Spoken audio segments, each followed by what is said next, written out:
All right, so this is section 2.2. The reason I saved this for this grouping instead of doing it back when we did the rest of chapter 2 was because I felt like it really went well. 2.2 and 2.6 really go very well together, and they go really well with section 3.3. So they're all on word problems. So I figured I would just group all the word problem stuff together and just kind of do it all at one time, So anyway, section 2.2 is on translating expressions into mathematics. So let's just start off with the certain words that indicate the use of certain operations. Okay? So like, addition, obviously the word addition, right? Add, sum, increased by, more than, things like that. That's just some of the ones that came to mind. Certainly if we encounter anything else along the way with doing some of the examples, I can add to that list. But subtraction, subtract, difference, less than. Now, having come off of doing the inequalities, you might mistake this for an inequality, but it really isn't. If you say that you have $5 less than you did last week, then that implies subtraction, not an inequality. Then we have multiplication, multiply, or times, product. Often product and sum get confused by students. So I'll try to address that as we go along. Then we have words like double and triple that imply a certain multiplication, like double implies multiplication by 2, triple by 3. We have division, divide, quotient, ratio. Sometimes you'll see the word over. And just like with double meaning times 2, you can talk about something being halved. That's specifically division by 2. Okay, so let's head here. Those are some of my scribbles from one of the last sections, so ignore that. All right, so we're going to translate this to an algebraic expression. Okay? You can use, when it says something like a number, you can use anything like n, x, m, whatever. Just pay attention in Hawk. Sometimes they're very specific. They'll say use the letter y, for the variable. Okay, so 3 more than a number. More than implies addition. So this is 3 plus some number. I just chose to use n for the number. If you used x, that's okay as well. And that's it. Those are not like terms, so we can't add those together. That's it. That's as far as you can go. So this section is all about translating the words, the English, into math. The next section we'll cover will actually solve equations that result from setting this up. So this is kind of a little introduction into it instead of just taking you and throwing you right into the word problem stuff. Okay, 6 subtracted from a number. Now this one's kind of tricky because the word subtracted from, those words actually matter a lot. Up here, if you were to have written n plus 3, instead of 3 plus n, it wouldn't matter because addition is what we say commutative, meaning that you can add in any order, right? 5 plus 2, 2 plus 5, same thing. Subtraction is not commutative, right? 5 plus 2, 5 minus 2. Those are not the same answer. So the order is important when we talk about subtraction. So subtracted from means that this comes first and this is subtracted away from it. So subtracted from means that the 6 comes after that subtraction symbol, that it's taken away from the n. If you put 6 minus n, that is a totally different answer, and that's wrong. So up here, if you put n plus 3, it means the same thing. That's just because addition, the order is not important. Addition and multiplication are what we say commutative. Subtraction and division are not. So the order is very important here. Okay, how about the product of 4 and a number? Well, it's important to notice that the word product means multiply. So that's going to be 4 times a number.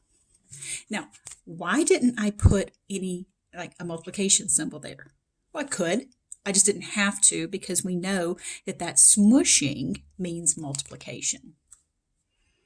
And if you wrote N4, that means the same thing. So multiplication and addition are commutative, so their order is not important. The quotient of a number and 10. Quotient implies division. So the division of a number, so anytime you see a number, I'm putting the letter N, and 10. So the and is what's separating your top from your bottom, your numerator from your denominator. All right, so let's combine some of these operations here. 14 more than 3 times a number. So that's going to be 14 plus 3 multiplied by some number. Those are not like terms, so you cannot add those and get 17n. So you just have to leave it as 14 plus 3n.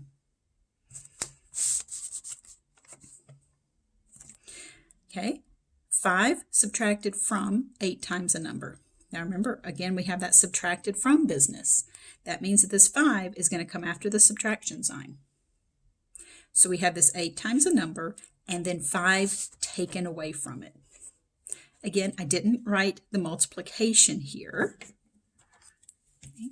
Also didn't write that was multiplication right there, like I did with the others. You don't have to write the multiplication. If you smush it, then that multiplication is implied. So that smushing of 8 and n, that smushing of 3 and n, the smushing of 4 and n, all that implies multiplication. Okay. All right, so I hope that went well. So let's do some that are a little bit worse. The sum of 4 and 8 times a number. So this is a good opportunity to pause the video and see if you can write this expression. Okay, so the word sum means add, times means multiply. So what are we adding? We're adding 4 and we're adding 8 times a number. We're not adding the sum of 4 and 8 and then multiplying it times n. We're adding 4 and 8 times a number. So there's your 8 times a number. Don't try to add those and get 12n. Those are not like terms.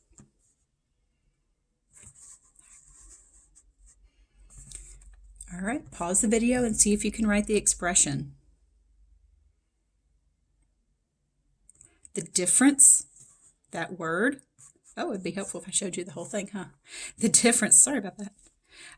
The difference implies subtraction. So we want to subtract 9 times a number and 11. So we're subtracting 9 times a number and 11. Now, the way this is written, the difference between this and this, they show up in that order. So a lot of people get the word difference and subtracted from confused. Okay? So if it's the difference between two things, the first thing mentioned comes first, and then the subtraction, second thing. So 9 times a number and 11. So it's the difference between 9 times a number and 11. All right, how about 1 less than the quotient of 5 and a number? This time I'll show you the whole problem for you to pause it and work ahead of me, instead of having you try to guess what it's going to be. So that's a 1 right there. Okay, less than. Now here's the thing. Less than implies subtraction, but it's specifically subtracted from. Okay? So less than is the same as subtracted from. It's not the same as difference. It does mean subtraction, but we know that subtraction, the order matters, so we have to pay close attention to the order here. So it's 1 taken from the division of 5 and a number. So there's the division of 5 and a number, and 1 taken from it. Don't try to subtract here and get 4 over n. Those do not have a common denominator, so just like with like terms, these have unlike denominators, so you can't combine them. Okay, part D. See if you can pause the video and write that expression. So we know quotient means divide. We know times means multiply. And I didn't get to write that because I put the answer over there. So the quotient of, now how do I know that it's not the quotient of 8 and a number? Well, how did I know that it was going to be 8 times n and that the bottom of the quotient is going to be 13? The key word there is the and. That's what's separating the top from the bottom. So the quotient of 8 times a number and 13. The and is what separates the two things, like the sum of 4 and 8 times a number. So if you look for the word and, that's what's separating the two things. Now, what are they separated by? Well, that's what this word comes in. So these two things with this and, what does the and represent? Well, and is not an operation on its own. But in this case, the and is telling you that it's separating that sum. This and is separating that difference. This and is separating that difference. Oh, sorry about that. Sorry, this and, is separating that quotient of 5 and a number. Sorry about that. I misspoke. So that and is separating the 5 and a number, that quotient there.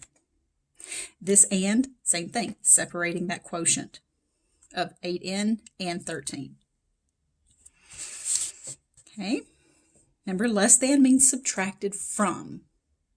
So this is 2 taken from the product of 3 and a number.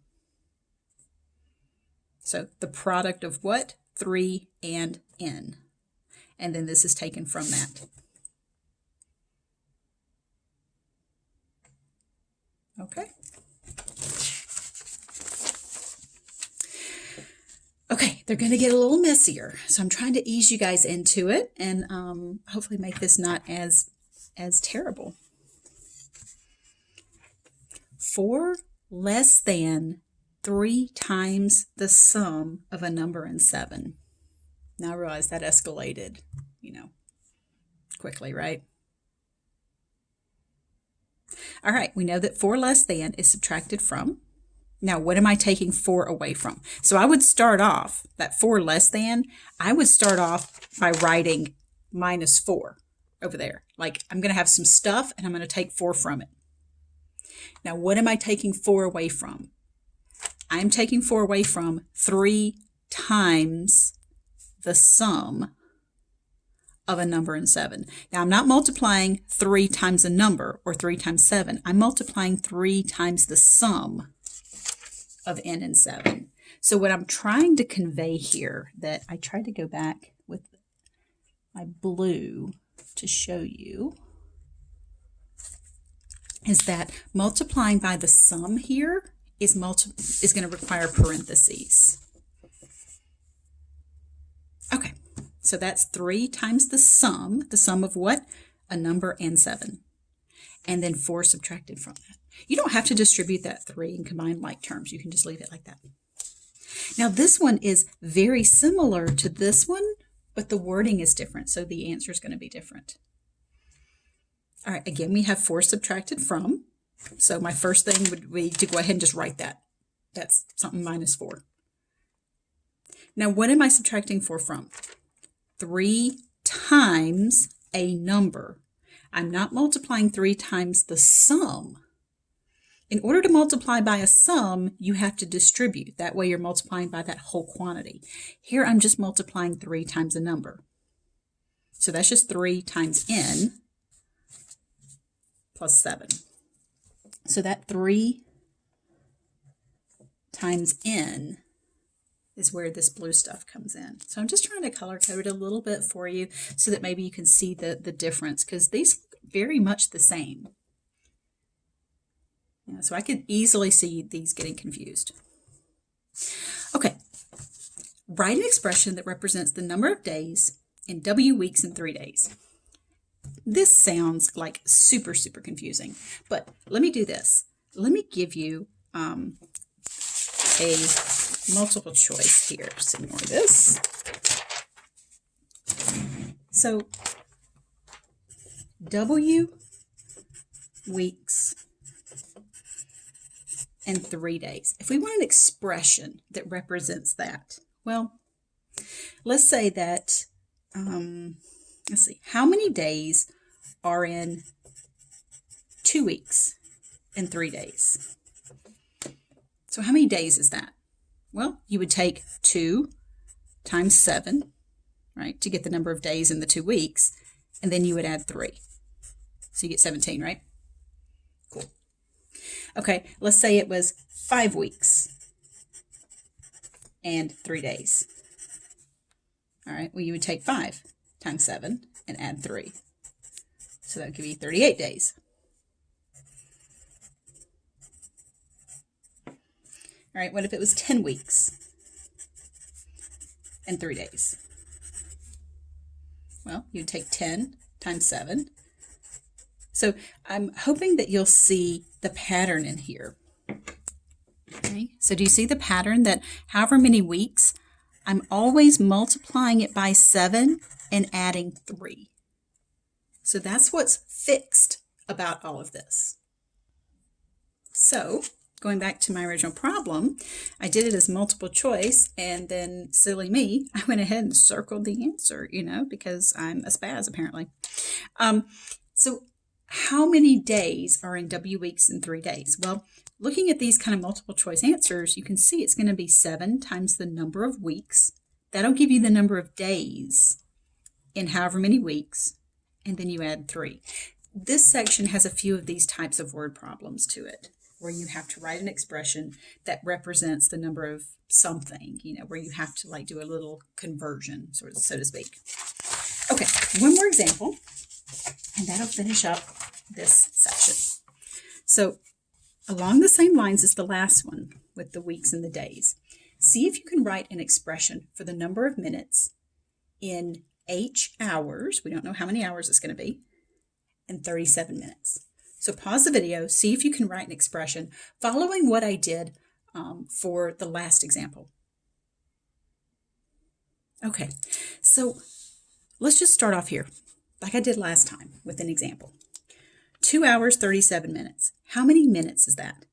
So I'm just picking 2, I'm just pulling 2 out of my butt here, just giving you an example for what H might be. So 2 hours, 37 minutes would be 2 times 60, right? So that's 60 minutes in an hour. And then you add that to the 37 minutes. So you have to change this hours to minutes. So we get 157 minutes. What if it were 5 hours, 37 minutes? Well, you'd multiply 5 times 60 and add 37. So by that rationale, H hours and 37 minutes would be H times 60 plus 37. Now, you could write it as H times 60 plus 37, or you could write it as 60H plus 37. We know that usually if you have a number and a variable together, that we typically write the number first, that coefficient first. So, okay, we'll be doing more of this in section 2.6, but this is just kind of an introduction into writing expressions. So this concludes section 2.2.